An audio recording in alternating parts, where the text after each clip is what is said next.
Mutation in gene X leads to lethality in a haploid organism.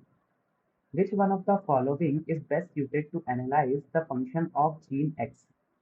Option A, pleiotropic mutants. Option B, temperature sensitive mutants.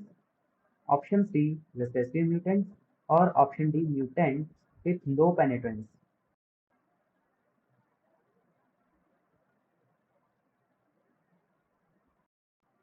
So, the correct answer would be option B, temperature sensitive mutants.